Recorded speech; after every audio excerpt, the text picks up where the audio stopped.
Et pour le coup, cette question de la nouveauté nous est chère aussi côté distributeur, parce qu'en fait, la séance à laquelle vous allez assister est la première avant-première de l'histoire d'un nouveau distributeur qui s'appelle Tandem. J'hésite entre Carla et Clara, du coup je vais me planter. Carla, si, la distributrice de Tandem, qui nous présente le film ce matin. Merci, Carla.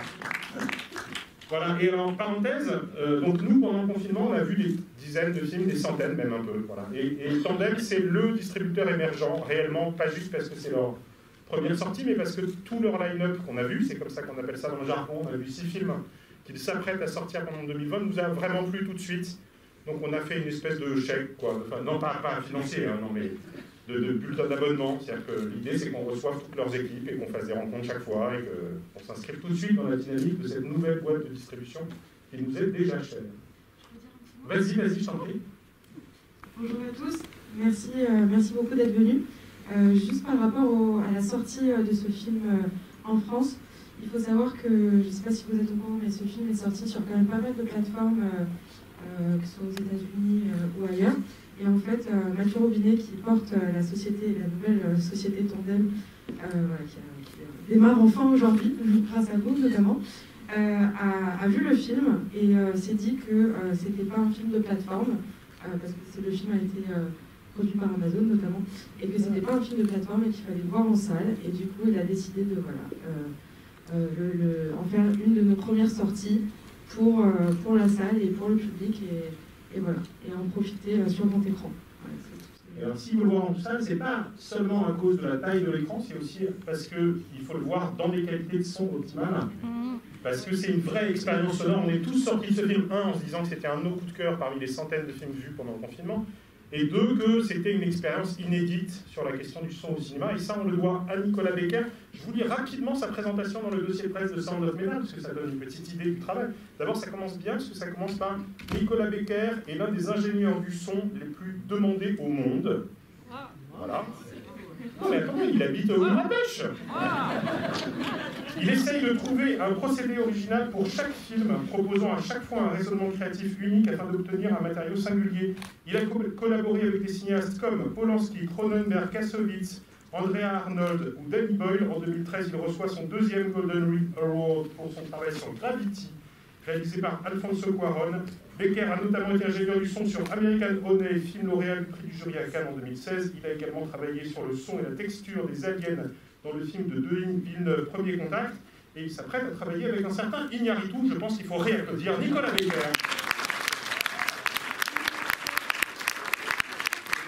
Bonjour. Je vous parler très très. Oui, bonjour. Alors, je suis ingénieur du son, mais je suis pas derrière un micro. Voilà, c'est normal.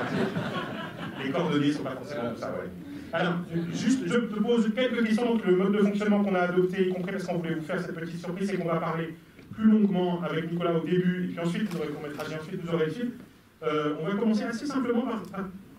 Donc, Oscar 2021 du meilleur son, ça correspond à quel métier? C'est-à-dire que toi, tu te définis comme ingénieur du son, ou tu utilises une expression américaine pour désigner ton travail? Est-ce que tu peux nous préciser quelle est ta fonction dans la chaîne sonore? Alors, il y a plusieurs fonctions. L'ingénieur du son, normalement, c'est celui qui enregistre les sons sur le tournage. Voilà. Mais moi, je ne fais pas vraiment ça. Mon premier métier, c'était d'être bruiteur. Le bruiteur, c'est celui qui refait tous les sons en studio, directement liés à l'action humaine ou des animaux. C'est-à-dire que ce n'est pas les ambiances, pas les voitures, etc., mais directement les sons. Donc ça, c'était mon premier travail. Ce qui est particulier, puisque c'est un travail où on passe des centaines d'heures enfermés dans le noir, à juste produire les sons avec ses mains, ses pieds, son corps. Donc ma relation avec le son, elle est très physique et aussi performative.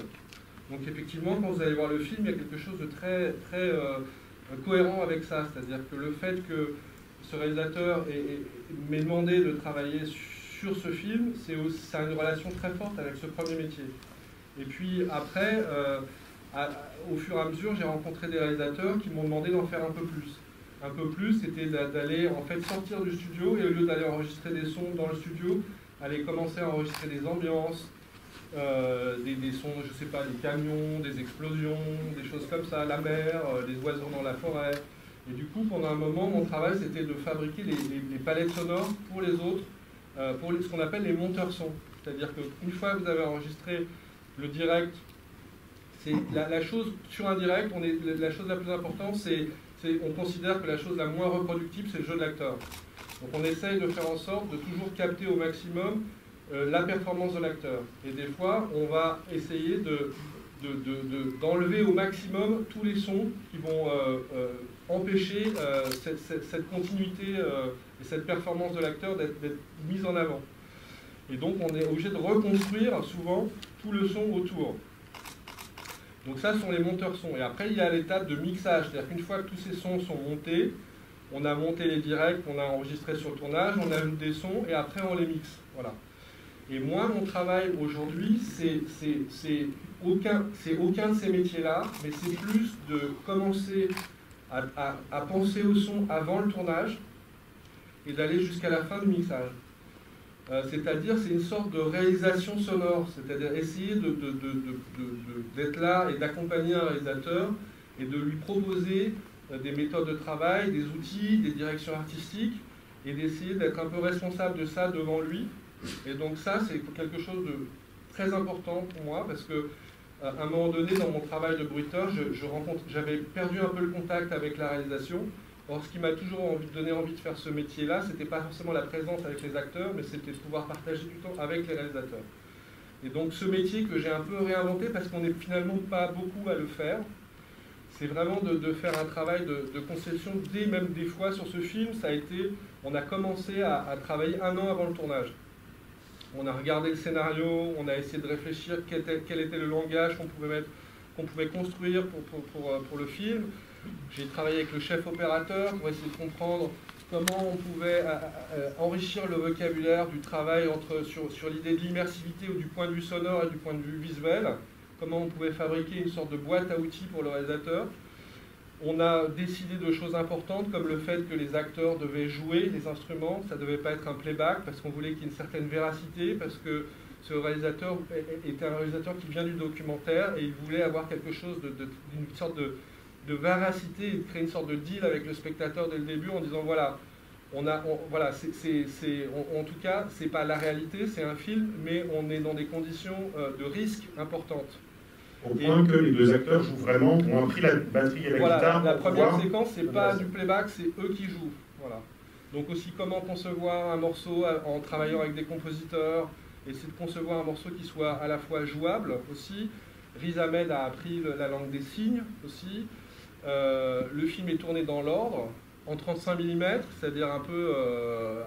tout ça, c'est un film très risqué. Voilà. Et un film risqué avec un budget qui n'est pas très important pour un film de ce type, ça demande aussi un travail de collaboration complet et intense.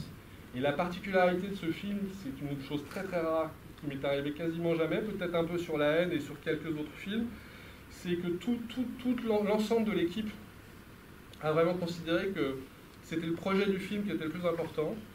Et tout le monde a été vraiment dans une attitude d'ouverture et de collaboration et d'attention qui est en plus formidable par rapport à l'idée du sujet profond du film. Hein, c'est-à-dire que... et ça, pour moi, c'est une expérience merveilleuse. C'est pour moi, faire du cinéma, ça a toujours été un peu cette idée d'une expérience un peu utopique et collective, où il y a aussi cette idée du générique à la fin où tout le monde est remercié. Et je trouve que dans ce film, il y a vraiment l'essence de ce que j'aime dans le cinéma qui est représenté. Il y a aussi un sujet difficile, un sujet permettre à certaines personnes dont on n'entend pas forcément la voix de pouvoir comprendre, en tout cas, partager leur problématique de vie, mais aussi un film, c'est plus large, c'est-à-dire c'est aussi un film sur la résilience. C'est un film qui est rentré, à mon avis, en résonance avec cette période de pandémie, de manière très forte. Et donc, pour plein de raisons, je suis vraiment très très content d'avoir reçu le BAFTA et l'Oscar pour ce film. Pour moi, c'est vraiment un film que je défends profondément. C'est pas comme si j'avais fait un... Gravity, c'est super, mais c'est des explosions, c'est un peu du grand spectacle, etc. Là, c'est vraiment un film indépendant, et moi, c'est vraiment le cinéma que je défends, parce que c'est le cinéma, c'est un cinéma de création. C'est là où toutes les choses, les gens prennent un risque maximum en n'ayant pas beaucoup d'argent, et on est obligé de serrer les coudes et de le faire ensemble. Voilà. Donc pour moi, c'était voilà, ce film est très important. Alors, je reviens sur l'année qui précède le tournage. Là, est-ce que du coup, par exemple, tu travailles sur la perception du monde que peuvent avoir les sourds? Est-ce que vous enquêtez? Je dis ça parce que Elisabeth raconte qu'on lui a mis une espèce d'oreillette pour produire un bruit blanc pendant le tournage et pour ne pas entendre ce que disent les autres. Voilà. Et donc, du coup, comment est-ce que vous travaillez sur cette perception singulière déjà, Darius et son frère qui ont écrit le scénario, ils ont travaillé comme des fous pendant 10 ans. Et comme Darius en plus avait une tante qui était elle-même sourde, c'est quelque chose qu'ils avaient vécu de manière très personnelle pendant longtemps. Et c'était quelque chose qui les a toujours fascinés. Et donc ils sont arrivés avec moi, ils étaient extrêmement documentés. Donc moi j'ai continué à me documenter de mon côté, mais on a discuté surtout avec des gens, des codards, c'est-à-dire des gens qui sont nés avec l'audition et qui ont ensuite perdu l'audition. Donc ils sont capables de définir ou d'expliquer en fait à comment ça sonne, à quoi ça ressemble. Voilà. Donc ça c'était très intéressant. Et puis après on a discuté aussi avec des audiologistes. Et moi je suis arrivé plus dans ma manière expérimentale d'essayer de continuer un travail que j'avais peut-être commencé sur 127 heures de Danny Boyle et Gravity. C'était le son intérieur. C'était vraiment l'idée de c'est quoi le son intérieur. Voilà. Parce qu'il y a une partie des sons qu'on entend par les oreilles, mais il y a aussi plein de vibrations qu'on peut ressentir et qui se transmettent via les tissus et les os. Et ça, par exemple, quand je parle actuellement, quand vous parlez, vous entendez votre corps résonner. Et donc ça, ce qu'on appelle des résonances solidiennes. C'est pas vraiment du son, mais c'est des sensations. Et le cerveau, il intègre au son qu'on peut entendre avec les oreilles aussi. Donc on a très vite compris que ne plus avoir accès à ses oreilles de manière normale, c'est pas un silence absolu. On reste dans un monde où on reçoit des informations, des sensations physiques. Et donc du coup, on savait que la physicalité du son, elle est très importante. Donc moi, j'ai essayé de travailler vraiment là-dessus, à essayer de comprendre moi-même qu'est-ce qu'on pouvait ressentir physiquement. Voilà. Donc toute la bande-son du film a été vraiment construite sur cette chose-là, sur l'aspect physique du son. Et c'est pour ça qu'on a fabriqué ce petit device qu'on mettait dans les oreilles de Riz Ahmed pour simuler sa perte d'audition. Et quelque chose d'extrêmement impressionnant, c'est arrivé, c'est que Riz a compris qu'en fait, quand on entend plat, on a une qualité d'attention envers le monde qui est exceptionnelle. Parce que tout d'un coup, on est obligé de regarder, de ressentir, de voir comment les gens bougent. Vous voyez ce que je veux dire? On devient extrêmement sensible. Et donc on développe des sensibilités absolument extraordinaires. Et on a essayé de créer cette sorte de chose aussi dans le film, cette sorte d'extra-sensibilité au monde, qui passe par le son, mais aussi dans le langage visuel. Et le fait qu'il y ait beaucoup de silence dans le film aussi, c'est une chose qui était importante parce que je pense qu'il y a beaucoup de films dans les années 2000-2010 qui sont devenus des sortes de monstres d'information, c'est-à-dire des films qui étaient avec 4000 plans, des explosions dans tous les sens, ça n'arrêtait pas, très redondant, avec une structure narrative, plus la musique qui vous raconte la même chose, plus les plans qui vous racontent des sortes de choses comme ça, très très... et qu'aujourd'hui, je pense que les gens ont... Enfin moi, ce que j'aime dans le cinéma indépendant, c'est aussi un cinéma qui respecte le public et qui considère que le film n'existe pas sans public. Et que donc il faut laisser vraiment, il faut écrire un film aussi pour qu'il soit complet à travers la projection et à travers le regard que les gens portent sur lui. Voilà. Et je pense que ce film raconte ça aussi, cette sorte de respect et qu'on doit avoir, qu'on se doit avoir pour le public. Voilà. Ça me répond très très très bien. Par ailleurs, ça me fait penser à une déclaration. Vous allez mettre encore plus une fois le film vu, parce que vraiment il y a un truc de cadeau à la participation du spectateur au film, qui résonne avec des discours de Kiarostami dans la rétrospective. Comment ça vaut pour ces jours, c'est là aujourd'hui même d'ailleurs. Non, je propose une petite dernière. Lisa me raconte que en fait, tu faisais quand même aussi de la prise de son sur le plateau, et notamment que tu allais capter des choses qui ont à voir avec l'intériorité, le ressenti du personnage, y compris la déglutition, la digestion, enfin voilà. Qu'est-ce que ça apporte, ça, et comment tu travailles par rapport aux autres techniciens du son qui sont présents sur le plateau? Alors, bon, moi, comme je suis quelqu'un qui, a priori, vient pas trop du documentaire, mais qui, du coup, est une culture de la fabrication des choses, pour moi, c'est important de pouvoir être sur un tournage pour pouvoir entendre la voix, pour voir comment un acteur bouge, entendre sa voix, sentir l'environnement autour de lui. Il y a, je pense, comme beaucoup de gens aujourd'hui, que l'imagination, elle vient du réel. Et que du coup, pour moi, même sur un film qui est une fiction, il faut s'immerger dans le réel, même du tournage, des lieux où le film est tourné, rencontrer les équipes et essayer de ressentir cette chose-là. Voilà. Et cette chose-là, pour moi, c'est une base de travail qui est très importante. Et du coup, quand je vais sur les tournages, j'enregistre un maximum de sons, je me balade dans les villes, je vais sur tous les tournages, je reste la nuit, je vais enregistrer des sons d'insectes, je vais enregistrer des sons de frigo, j'enregistre moi en train de faire des sons. Enfin, ouais, je fabrique comme ça toute une sonothèque de sons qui me paraissent avoir une sorte de relation intime ou pas avec le film. Et du coup, je fabrique comme ça très vite une sorte de première version du film qui est une version assez naturaliste, on va dire. Et après, très vite, ça permet de se poser la question de où on veut tordre, où on veut changer les choses, où on veut créer un langage spécifique. Et ça, c'est extrêmement intéressant. Et sur ce film, quelque chose de très particulier qui s'est fait, c'est que normalement, on fait le montage image et après, on fait le montage son. Ce qui induit en général que le son est quelque part dépendant complètement de l'image. Et là, en travaillant sur ce film, on a décidé dès le début que l'écriture, elle devait être pas uniquement narrative et visuelle, mais qu'elle devait être aussi sonore. Et donc j'ai pu travailler avec un monteur image danois, Michael Nielsen, qui est fantastique, et on a vraiment travaillé ensemble cette étape-là. Et ça, c'est quelque chose d'assez rare.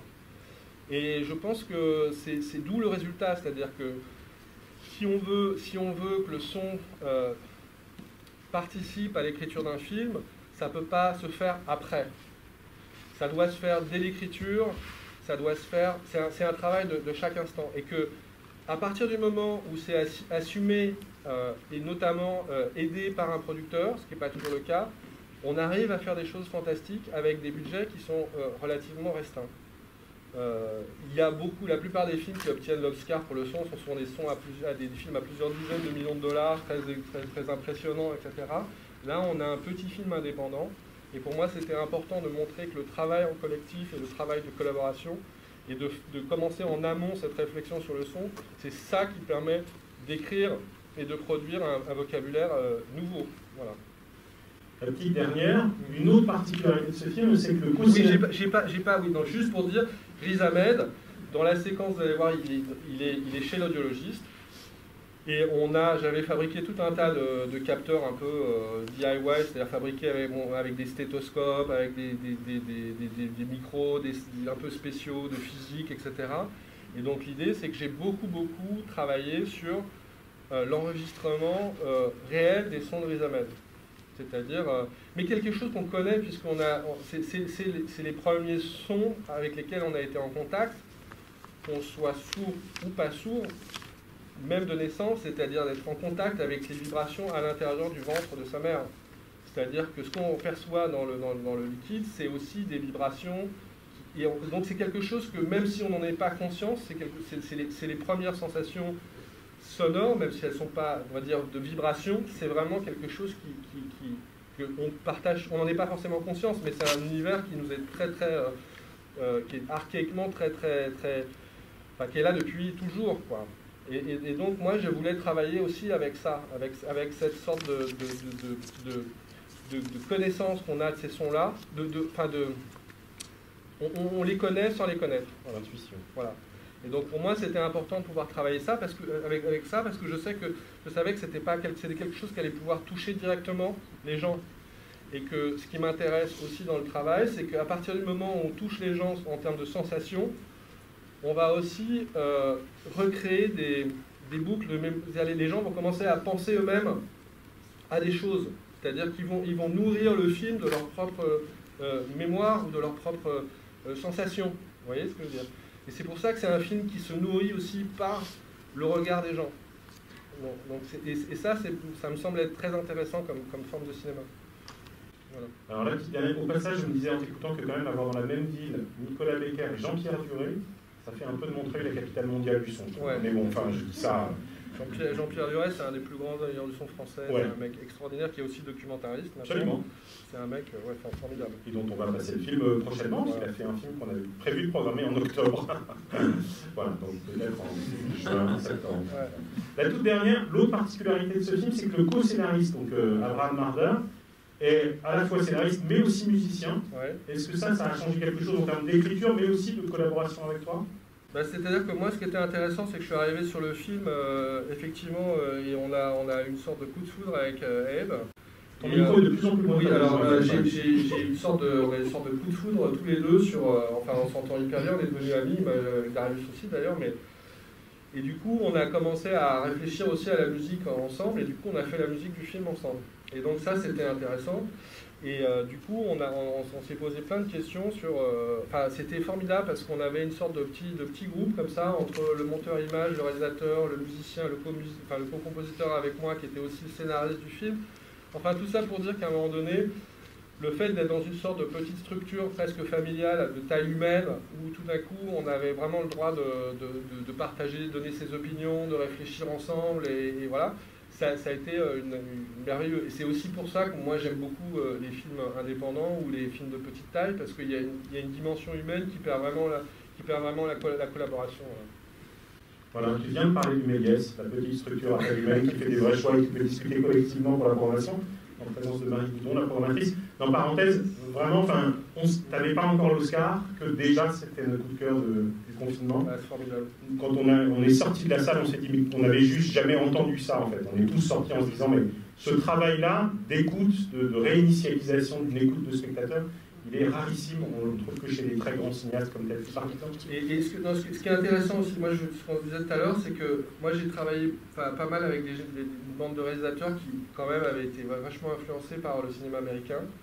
Et là, ce qui est quand même nouveau, c'est qu'on a un réalisateur américain qui regarde vers l'Europe. C'est-à-dire, on a un réalisateur américain qui a choisi un monteur danois, un chef opérateur hollandais, un sound designer français, qui était très influencé par les films d'André Arnold ou les films des frères Dardenne. Et donc, on a un Américain qui se tourne vers l'Europe. Et donc, c'est très intéressant aussi pour la suite du cinéma. Et ce qui est aussi intéressant, c'est le fait que l'Académie des Oscars a complètement ouvert ses votants. C'est-à-dire qu'il y a plein de gens qui ne seraient jamais, normalement, n'auraient pas dû être votés pour les Oscars, qui se sont mis à faire partie du panel des Oscars. C'est-à-dire plein de réalisateurs, de techniciens de cinéma émergents dans plein de pays. Et du coup, ça a complètement changé la nomination et même la manière dont les films ont été primés. Et donc ça, j'étais assez impressionné par cette capacité finalement de cette Académie des Oscars, qui est le truc un peu ronflant, à être capable de se renouveler complètement. Et donc j'espère qu'on va avoir la même chose qui va se passer en France. C'est-à-dire que ça ne va pas juste être un peu de make-up, mais qu'on va avoir aussi ce même genre de mouvement tout d'un coup, pour aussi défendre un cinéma pas forcément un cinéma d'auteur, mais un cinéma avec un peu plus de risque. Voilà. Et je pense que c'est important parce que c'est une manière, encore une fois, de respecter les gens qui viennent voir les films. Voilà. Merci beaucoup pour cette vraie leçon de cinéma. Merci, voilà.